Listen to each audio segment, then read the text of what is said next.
Baik, bismillahirrahmanirrahim. Assalamualaikum warahmatullahi wabarakatuh.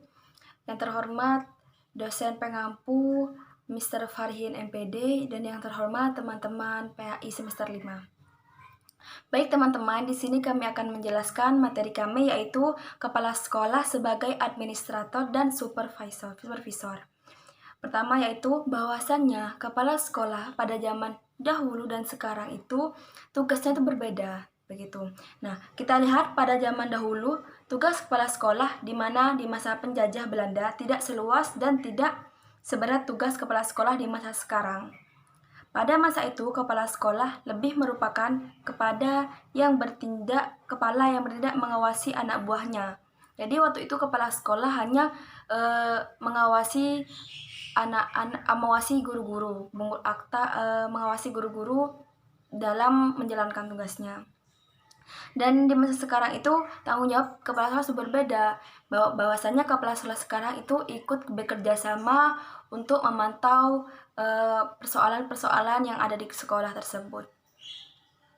Kemudian itu ada syarat menjadi kepala sekolah yaitu memiliki ijazah yang sesuai dengan ketentuan yang diberikan oleh pemerintah. Kemudian mempunyai pengalaman kerja yang cukup baik itu di bidang pendidikan.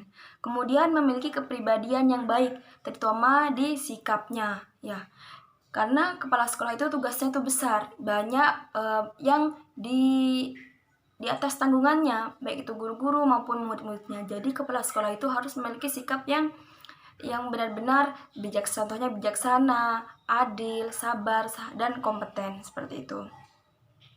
Kemudian kepala sekolah sebagai administrator pertama membuat perencanaan, kemudian menyusun organisasi sekolah dan bertindak sebagai koordinator dan pengarah. Kemudian terakhir yaitu melaksanakan pengelolaan kepegawaian.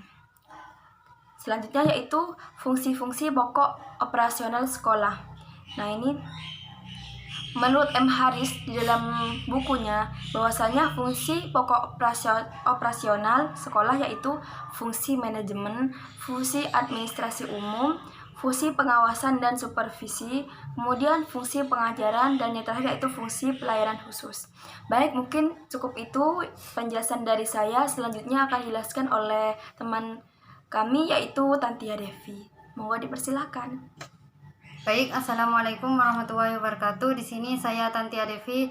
Saya akan melanjutkan materi dari yang barusan dijelaskan oleh saudari Mbak Indah. Di sini ada sekolah sebagai supervisor yang artinya tugas dan tanggung jawab yang harus dilaksanakan. Supervisor di sini adalah aktivitas yang menentukan kondisi atau syarat-syarat yang esensial yang akan menjamin tercapainya tujuan-tujuan pendidikan. Di sini dilihat dari definisi tersebut, maka tugas supervisor hendaknya ia pandai meneliti dan menentukan syarat-syarat mana sajakah yang diperlukan bagi kemajuan sekolah.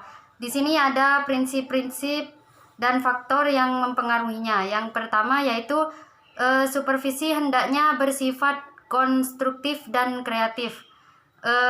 Yang kedua yaitu supervisi harus realitas.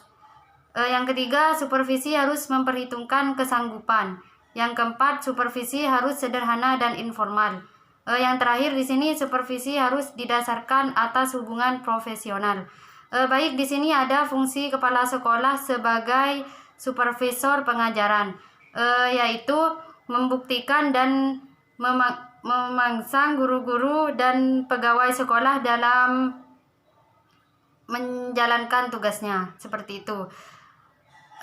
Membina kerjasama yang baik dan harmonis. Yang terakhir, membina hubungan kerjasama antar sekolah. Baik, di sini juga ada teknik-teknik supervisi, yaitu teknik perseseorangan. Ada juga mengadakan kunjungan classroom atau visits, juga mengadakan kunjungan observasi yaitu observation visits, yang mengajari guru-guru tentang cara-cara mempelajari pribadi siswa dan menyelesaikan program siswa. Di sini juga ada bimbingan guru-guru dan dalam hal-hal yang berhubungan dengan pelaksanaan kurikulum, yaitu di sekolah, teknik kelompok. Yang kedua, mengadakan pertemuan atau rapat meetings. Yang ketiga, mengadakan diskusi kelompok, group discussion. Yang terakhir yaitu mengadakan penataran in service training. Mungkin cukup sekian penjelasan dari saya, kurang lebihnya mohon maaf yang sebesar-besarnya. Wassalamualaikum warahmatullahi wabarakatuh. Baik teman-teman, mungkin cukup itu penjelasan dari kelompok kami. Kurang lebihnya kami mohon maaf dan terima kasih. Jangan lupa tonton video kami dan subscribe, oke? Assalamualaikum warahmatullahi wabarakatuh.